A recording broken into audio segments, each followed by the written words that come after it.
Meet Max and Ben, two determined 7th grade boys ready to conquer the world of academics. Max's ears perk up as he eavesdrops on a conversation, his eyes widening with the realization of a forthcoming challenge.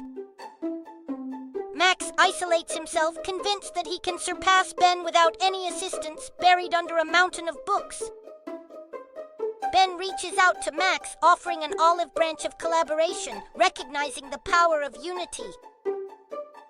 Two minds intertwine as Max and Ben exchange knowledge, their determination taking a new form, strengthening their bond. The weight of the test bears down on Max, panic surging through his veins as a crucial formula eludes his memory.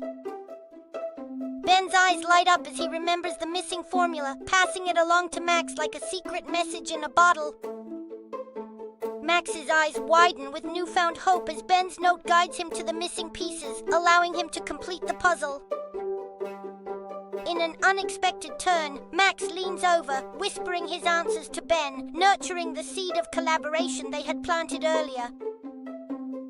Their smiles stretch wider than ever as Max and Ben revel in their perfect scores, their journey of competition transformed into one of collaboration. A firm handshake symbolizes their unspoken promise, Max and Ben vowing to support and uplift each other through every academic endeavor. The air is filled with jubilant cheers as Max and Ben celebrate their newfound understanding, knowing that together they are unstoppable in their pursuit of knowledge.